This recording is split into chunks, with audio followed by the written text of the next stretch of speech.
Hai semuanya, di sini kami dari Kompak 2, mata kuliah riset operasional.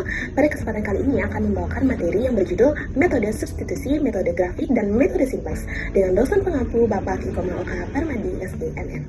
Adapun sebelumnya, izinkan kami untuk memperkenalkan diri terlebih dahulu, dimulai dari saya, Gusti Putu Ayu Mas Putri Aminari dengan absen 16, dan rekan saya. Perkenalkan, nama saya Niputu Delestari dengan nomor absen 08. Perkenalkan, saya Lu Aidrus Nalandari dengan absen 13. Halo, saya Nika Rintan Wicayani dengan nomor absen 14. Perkenalkan, saya Niru Putu Eka Santini, nomor absen 15, dan rekan saya. Saya Nika Deanggi Bisma Cahyani, absen 19. Adapun pembahasan dari materi kita pada kali ini, yang pertama kita akan membahas tentang konsep metode substitusi dan metode grafik. Yang kedua ada contoh perhitungan metode substitusi dan metode grafik. Yang ketiga ada konsep metode simplex. Yang keempat ada langkah-langkah metode simplex. Yang kelima ada penyimpangan dari bentuk standar metode simplex. Dan yang keenam ada contoh penerapan metode simplex. Baik, untuk pembahasan yang pertama yaitu mengenai konsep metode substitusi. Solusi pemrograman linear dapat dilakukan dengan metode substitusi dengan beberapa tahapan, yaitu yang pertama, mengubah ketidaksamaan pembatasan menjadi kesamaan pembatasan dengan cara menambah variabel slack atau surplus untuk persoalan maksimum atau minimum. Yang kedua, tentukan seluruh pemecahan dasar dari persamaan pembatasan dan tentukan pemecahan yang memenuhi semua syarat pembatasan atau solusi visible. Yang ketiga, tentukan salah satu dari solusi visible tersebut yang memenuhi syarat fungsi tujuan atau solusi optimum. Selanjutnya yaitu mengenai model persoalan pemrograman linear substitusi. Pada model persoalan pemrograman linear awal ini, pertama kita tentukan fungsi tujuan Z.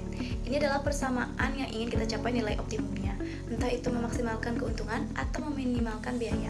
Variabel x1 sampai xn di sini adalah variabel keputusan kita. Inilah yang nilainya ingin kita cari. Kemudian di bawahnya ada himpunan kendala. Ini adalah batasan-batasan yang harus kita patuhi. Misalnya, kapasitas produksi terbatas atau jumlah bahan baku yang tersedia. Perhatikan baik-baik pada model awal ini, semua kendala mesti berbentuk ketidaksamaan, baik itu kurang dari atau sama dengan, maupun lebih besar dari atau sama dengan. Terakhir, kita memiliki syarat penting. Semua variabel keputusan x1 sampai xn harus lebih besar atau sama dengan 0.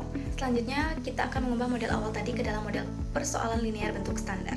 Mengapa hal ini penting? Karena bentuk standar inilah yang dibutuhkan agar masalah diselesaikan oleh algoritma komputasi seperti metode simplex. Perubahan utamanya ini terletak pada kendala. Semua kendala yang tadinya ketidaksamaan kini harus kita ubah menjadi persamaan. Bagaimana caranya? Yaitu dengan menambahkan variabel bantu seperti jika kendalanya awalnya kurang dari sama dengan, kita akan menambahkan variabel slack, contohnya S1. Variabel slack ini akan mempresentasikan kapasitas yang tersisa atau yang tidak terpakai. Yang kedua, sebaliknya jika kendalanya lebih besar dari sama dengan, kita kurangkan variabel surplus, contohnya S2. Variabel surplus ini menunjukkan kelebihan terhadap batasan minimum yang harus dipenuhi. Jadi, pada bentuk standar ini, fungsi tujuan kita akan sedikit bertambah dengan variabel slack dan surplus. Namun, koefisiennya akan 0 karena variabel ini tidak memengaruhi nilai optimal dari Z. Selanjutnya yaitu mengenai konsep metode grafik. Metode grafik adalah salah satu teknik penyelesaian masalah pemrograman linear yang menggunakan representasi geometrik pada bidang dua dimensi untuk menentukan solusi optimal dari sebuah fungsi tujuan dengan mempertimbangkan sekumpulan kendala linear. Karena bergantung pada gambar koordinat, metode ini hanya diterapkan secara langsung pada masalah dengan dua variabel keputusan atau ekuivalen sehingga cocok untuk memberikan pemahaman intuitif tentang sifat-sifat ruang solusi dan titik optimal.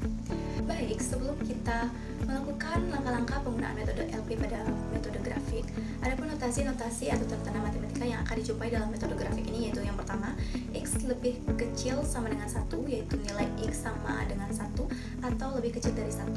Yang kedua, X lebih besar dari sama dengan 1, nilai X sama dengan 1 atau lebih besar dari 1. Yang terakhir, X sama dengan 1, yaitu nilai X sama dengan 1. Adapun langkah-langkah penggunaan metode LP pada metode grafik, yaitu yang pertama, formulasi fungsi tujuan dan fungsi batasan dalam bentuk matematik. Yang kedua, fungsi pertidaksamaan diubah menjadi fungsi persamaan dari notasi lebih besar sama dengan 1, atau angka di belakang notasi tersebut adalah angka minimum, atau lebih kecil sama dengan, atau angka di belakang notasi tersebut adalah angka maksimum, menjadi notasi sama dengan. Yang ketiga, gambar fungsi-fungsi tersebut ke dalam satu sistem salib sumbu, kemudian tentukan daerah atau area yang memenuhi batasan daerah tersebut dengan mengarsirnya. Daerah atau area arsiran inilah yang disebut daerah visible set atau visible area. Yang terakhir, mencari kombinasi optimal dengan jalan menyelesaikan secara matematik persamaan fungsi batasan yang bertepatan dengan kedudukan optimal tersebut. Baik, berikut akan saya jelaskan terkait dengan contoh perhitungan metode substitusi. Di sini ada fungsi tujuan Z sama dengan 8x1 ditambah 6x2. Dan ada kendala 4x1 ditambah 2x2 kurang dari 60, 2x1 ditambah 4x2 kurang dari 48, x1 x2 lebih besar sama dengan 0. Di sini kendalanya ada kurang dari sama dengan. Nah, untuk mengubah bentuk ke standar, maka tanda kurang dari sama dengan itu kita ubah menjadi tanda sama dengan. Dan kita akan mendapatkan fungsi tujuan Z sama dengan 8x1 ditambah 6x2 ditambah 0s1 ditambah 0s2. Dilanjutkan dengan mencari solusi feasible atau layak. Nah, jika dia feasible, maka variabelnya akan lebih besar sama dengan 0. Dan kita akan hitung nilai Z-nya. Begitu sebaliknya, jika nilai variabel X1, X2, S1, dan S2-nya itu lebih kecil sama dengan 0 atau bernilai negatif, maka kita tidak akan hitung nilai Z-nya, artinya dia tidak layak. Nah, bagian A dan B itu berbeda hasilnya. Bagian A tersebut lebih besar sama dengan 0 untuk variabelnya, maka kita hitung nilai Z-nya. Dan bagian B, di sini S2-nya itu negatif, artinya nilainya itu kurang dari sama dengan 0. Maka dia tidak feasible sehingga nilai Z-nya kita tidak akan hitung. Untuk bagian perhitungan metode substitusi bagian C dan D ini sama caranya dengan sebelumnya. Kita substitusikan nilai S1 dan S1-nya dan kita akan cek hasilnya apakah lebih besar sama dengan 0 atau lebih kecil sama dengan 0. Jika lebih besar sama dengan 0 artinya feasible atau layak dan kita akan hitung nilai Z-nya. Dan kebetulan nilai bagian C dan D ini nilai S1 dan X2-nya adalah positif, lebih besar sama dengan 0, maka nilai Z-nya akan dihitung mendapatkan Z-nya 72 dan nilai Z-nya 120. Dan dilanjutkan dengan perhitungan bagian E dan F dengan cara yang sama. Kita substitusikan X1 dan S2-nya sama dengan 0, dan bagian E tersebut S1-nya ternyata negatif atau kurang dari sama dengan 0, maka dia tidak feasible atau tidak layak sehingga Z-nya tidak dihitung. Bagian F ini menjadi solusi optimum pada X1-nya 12, X2-nya sama dengan 6, dengan Z sama dengan 132 karena nilai Z-nya nilai yang tertinggi dari keseluruhan nilai fungsi yang sudah kita hitung sebelumnya. Selanjutnya, saya akan menjelaskan contoh perhitungan metode grafik. Di sini sudah ada usaha long beef atau lumpia daging, di mana kita akan menghitung maksimum pendapatan usaha ini, yang dimana dengan model matematika fx sama dengan 5.000x ditambah 7.000y. 5.000 tersebut merupakan harga jual dari lumpia beef original, dan 7.000 tersebut merupakan harga jual dari lumpia beef keju. Dan x dan y kita sudah umpamakan lumpia beef original dan lumpia beef keju. Dilanjutkan dengan fungsi kendala pada kasus sebelumnya. Bahan baku lumpia beef, kesediaan bahan baku yang ditetapkan stoknya 30, dan keju, kesediaan bahan baku yang ditetapkan adalah stoknya 10. Kita akan ubah pertidaksamaan menjadi bentuk persamaan. X ditambah Y sama dengan 30, dan untuk keju Y sama dengan 10. Dan kita akan mendapatkan nilai X sama dengan 20 dan nilai Y sama dengan 10. Yang dimana nantinya titik pojok pada daerah penyelesaian yaitu ada 0,10, 20,10, dan 30,0. 0,10 didapat dari bahan baku keju, kesediaan bahan bakunya sudah ditetapkan pada stok 10, dan 30,0 didapatkan pada bahan baku lumpia beef, kesediaan bahan bakunya telah ditetapkan 30. Untuk garis hijau miring merupakan persamaan X ditambah Y sama dengan 30. Untuk garis biru horizontal merupakan persamaan Y sama dengan 10. Dan daerah yang diarsir biru atau hijau merupakan daerah feasible atau wilayah solusi maksimum untuk semua kendala. Jadi untuk garis biru merupakan garis vertikal atau garis X, dan garis horizontal merupakan garis Y. Baik, selanjutnya kita akan menguji titik potong ke fungsi tujuan setelah menetapkan fx 5000x ditambah 7000y. Yang pertama, dengan titik 0,10 kita akan substitusikan nilai x dan y-nya, maka kita akan mendapatkan fungsi tujuan 70.000 yang pertama. Yang kedua ada titik 20,10, kita akan substitusikan nilai x dan y-nya, akan mendapatkan nilai 170.000. Dan yang ketiga ada titik 30,0, kita akan mendapatkan fungsi tujuan 150.000.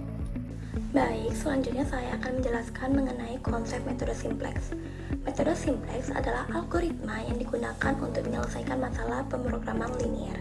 Berbeda dengan metode grafik yang mencari solusi pada titik ekstrim secara visual. Metode simplex ini bekerja secara iteratif, berpindah dari satu titik ekstrim visible ke titik ekstrim visible lainnya hingga mencapai solusi optimal. Baik, adapun penjelasan mengenai metode simplex.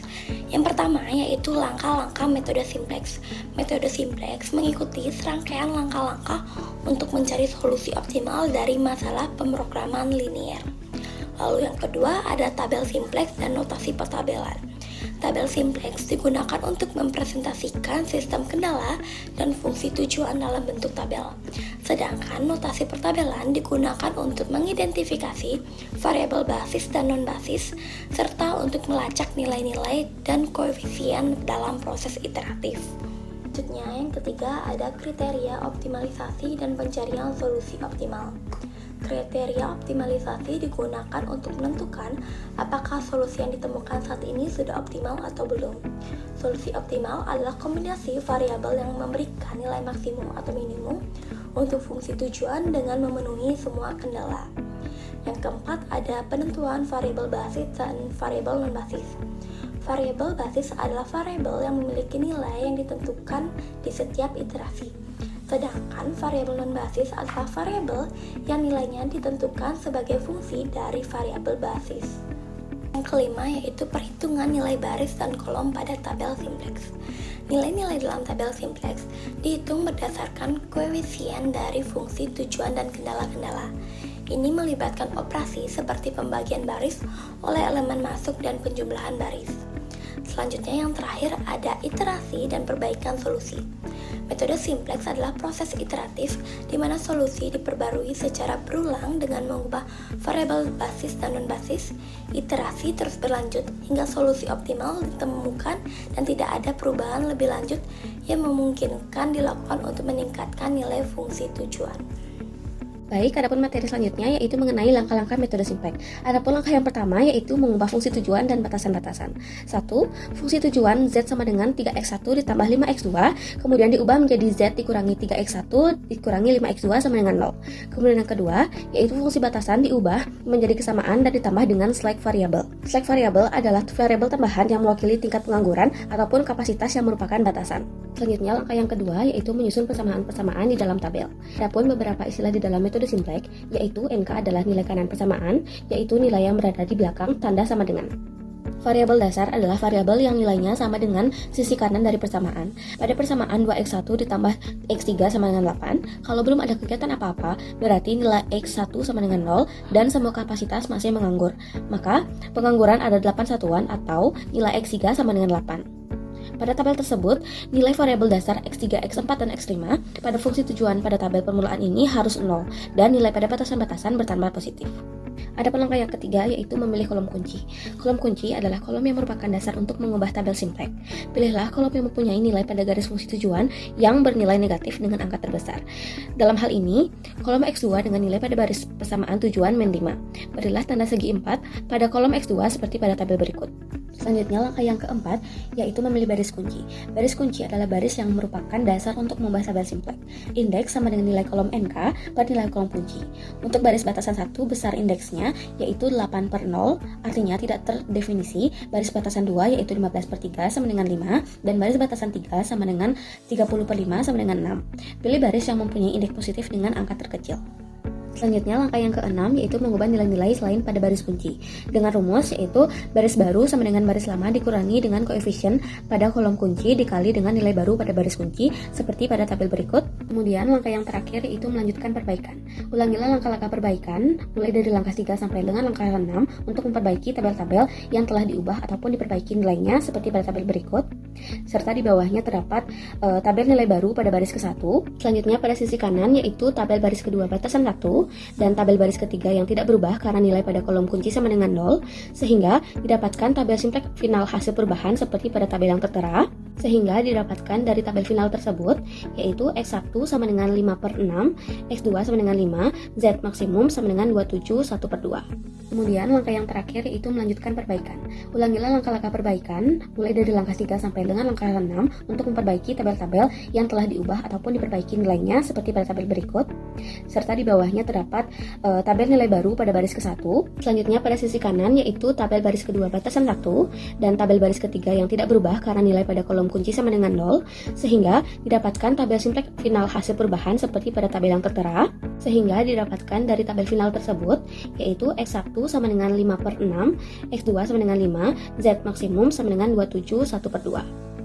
Materi selanjutnya yaitu penyimpangan dari bentuk standar mode simplex pada permasalahan minimisasi. Biasanya fungsi kendala berbentuk lebih besar sama dengan, namun juga dapat berupa sama dengan, yang berbeda dari bentuk standar simplex kurang dari sama dengan. Adapun langkah pertama yaitu ubah pertidaksamaan menjadi persamaan angka sesuai standar simplex. Yang pertama, kendala kurang dari sama dengan yaitu ditambahkan slack variable atau S untuk mengubahnya menjadi persamaan. Variabel slack mewakili kapasitas yang tidak digunakan. Yang kedua, kendala lebih besar sama dengan yaitu dikurangi dengan surplus variabel atau S, di mana menunjukkan kelebihan sumber daya yang dipakai, atau variabel surplus juga bisa disebut slack negatif. Karena solusi LP harus non negatif, ditambahkan artificial variable atau A. Artificial variable tidak memiliki arti fisik, hanya digunakan untuk perhitungan. Adapun materi selanjutnya adalah contoh penerapan metode simplex, di mana dalam sebuah kasus berdasarkan data dari penjualan Mama Desi dapat dilakukan pengelompokan atau identifikasi terhadap variabel keputusan, yaitu untuk produk 1 yaitu pinang besar sebanyak 8 buah dan 5 buah sirih yang dijual dengan harga 20.000 per porsi, dan untuk produk yang kedua ada pinang kecil sebanyak 10 buah dengan 4 sirih yang dijual dengan harga 10.000. Keuntungan yang diperoleh oleh Mama Desi dari penjualan produk tersebut yaitu untuk produk 1 memperoleh keuntungan sebesar 200.000 per hari dengan 10 tumpukan, dan untuk produk 2 memperoleh keuntungan 100.000 per hari dengan 10 tumpukan. Di mana untuk menentukan formulasi digunakan simbol X1, X2, dan Z. X1 adalah jumlah buah pinang besar dan sirih yang akan dijual setiap hari. Untuk X2 adalah jumlah buah pinang kecil dan sirih yang akan dijual setiap hari, dan Z merupakan jumlah keuntungan dari produk-produk tersebut yang akan dijual setiap harinya. Kemudian, untuk kasusnya, bagaimana untuk memaksimumkan keuntungan dari kendala sumber daya yang dihadapi oleh Ibu Desi? Adapun untuk penyelesaian dari kasus tersebut, yaitu tujuan Mama Desi adalah memperoleh keuntungan sebesar-besarnya dari kendala keterbatasan sumber daya yang dimiliki. Maka, formulasi model matematisnya adalah memaksimumkan Z sama dengan 200.000 X1 ditambah 100.000 X2. Kemudian kita akan membuat formulasi batas-batasan, di mana untuk pinang besar sebanyak 8 buah sama dengan X1 dan pinang kecil sebanyak 10 buah adalah X2 dengan kapasitas penjualan 60 tumpuk. Kemudian untuk sirih sebanyak 5 buah kita jadikan sebagai X1, dan sirih sebanyak 4 buah kita jadikan sebagai X2 dengan kapasitas penjualan 60 tumpuk. Dapat kita lihat dalam tabel 1, di mana bahan baku ada buah pinang dan buah sirih, dan jenis produk ada buah pinang besar dengan keuntungan 200.000 dan buah pinang kecil dengan keuntungan 100.000 dengan kapasitas sama-sama 60.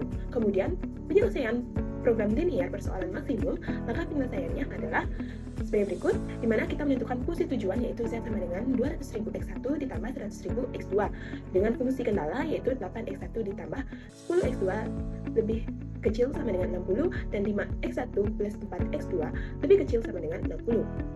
Langkah yang pertama yaitu mengubah fungsi tujuan dan kendala, di mana fungsi tujuan yang sudah kita dapatkan tadi kita ubah menjadi Z min 200.000 X1 min 100.000 X2 sama dengan 0. Fungsi batasan diubah dengan memberikan variabel slide yang berguna untuk mengetahui batasan-batasan dalam kapasitas dengan menambahkan variabel tambahan, yaitu fungsi kendala tadi kita ubah menjadi 8X1 ditambah 10X2 ditambah X3 sama dengan 60, dan untuk yang fungsi yang kedua kita ubah menjadi 5X1 ditambah 4X2 ditambah X4 sama dengan 60, di mana X3 dan X4 ini adalah variabel slide. Langkah yang kedua, di mana kita menyusun persamaan-persamaan ke dalam tabel, dapat dilihat dalam tabel 2. Langkah yang ketiga yaitu memilih kolom kunci. Kolom kunci adalah kolom yang mempunyai nilai pada baris Z yang bernilai negatif dengan angka terbesar. Dapat kita lihat dalam tabel 3, di mana X1 merupakan angka negatif paling tinggi yaitu min 200. Maka kolom X1 merupakan kolom pivot dan X1 merupakan variabel masuk. Kemudian langkah yang keempat, kita memilih baris kunci. Baris kunci adalah nilai yang mempunyai limit rasio dengan angka terkecil. Dapat kita lihat dalam tabel 4, di mana limit rasio sama dengan nilai kanan dibagi nilai kolom kunci, yaitu 60 dibagi 8 untuk X3 mendapatkan hasil 7,5, dan 60 dibagi 5 untuk X4 didapatkan 12. Maka X1 kolom kunci dan X3 dijadikan baris kunci karena limit rasio diperoleh dari pembagian nilai kanan dengan kolom kunci, sehingga nilai terkecil adalah 7,5, sehingga baris X3 menjadi pivot, variabel kuat dengan elemen pivot angka kunci 8. Langkah yang kelima yaitu mengubah nilai kunci, di mana baris pivot baru atau X1 diperoleh dengan membagi semua nilai pada baris X3 dengan angka kunci yaitu 8, dengan keterangan nilai baris kunci dibagi angka kunci dengan nilai kunci yaitu nilai pada baris X3. Dapat dilihat dalam gambar yaitu kolom baris kunci, dan untuk angka kunci yaitu variabel keluar atau elemen pivot yaitu 8. Kemudian didapatkan nilai baris kunci diubah dengan cara dibagi dengan angka kunci, yaitu sebagai contoh untuk kolom yang pertama 0 dibagi 8 sama dengan 0, kemudian kolom kedua 8 dibagi 8 sama dengan 1, dan begitu seterusnya untuk kolom selanjutnya. Sehingga hasil pembagian dimasukkan pada baris baru yaitu X1, di mana X3 diubah menjadi baris X1 yang dapat dilihat dalam tabel 5. Kemudian langkah yang keenam yaitu mengubah nilai-nilai selain pada baris kunci, di mana dengan rumus baris baru sama dengan baris lama dikurangi koefisien per kolom kunci dikali nilai baris kunci, dengan keterangan baris lama sama dengan baris Z, koefisien per kolom kunci kita gunakan min 200, dan nilai baris kunci adalah nilai pada baris kunci baru atau X1 yang dilihat dalam gambar berhitung nilai baris untuk baris Z dan X1 yang baru, sehingga didapatkan dengan rumus tadi sebagai kolom yang pertama 1 min dikurangi min 200 dikali 0 sama dengan 1. dan begitu seterusnya. Untuk perhitungan nilai baris untuk set tadi dapat dilihat dalam tabel, yaitu maka angka yang diperoleh antara lain 1, 0, 150, 25, 0, 1, dan 500. Kemudian kita akan melakukan perhitungan nilai baris baru untuk X4, di mana rumusnya masih sama, yaitu baris baru sama dengan baris lama dikurangi koefisien per kolom kunci dikali nilai baris kunci, di mana pada perhitungan kali ini koefisien kolom pivot untuk baris X4 adalah 5. Untuk contoh kolom yang pertama, di mana 0 dikurangi dalam kurung 5 dikali 0 sama dengan 0. Untuk kolom selanjutnya dapat kita lihat dalam gambar.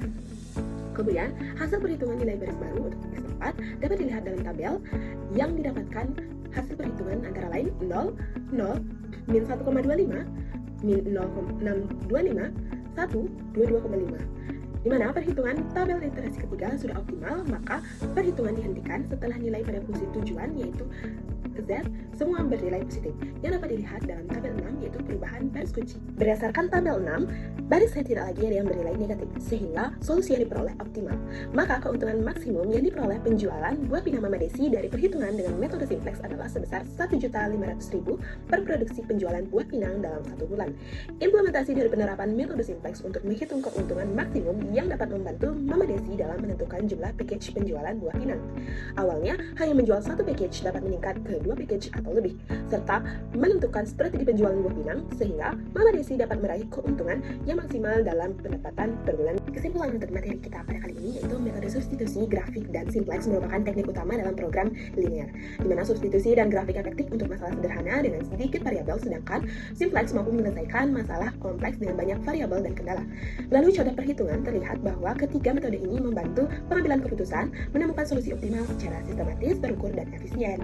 Pemahaman langkah-langkah tiap metode memungkinkan penerapan riset operasional di berbagai bidang seperti produksi, pemasaran, distribusi, dan manajemen sumber daya, sehingga hasil yang dicapai lebih optimal bagi organisasi. Sekian materi yang kami sampaikan. Thanks for watching!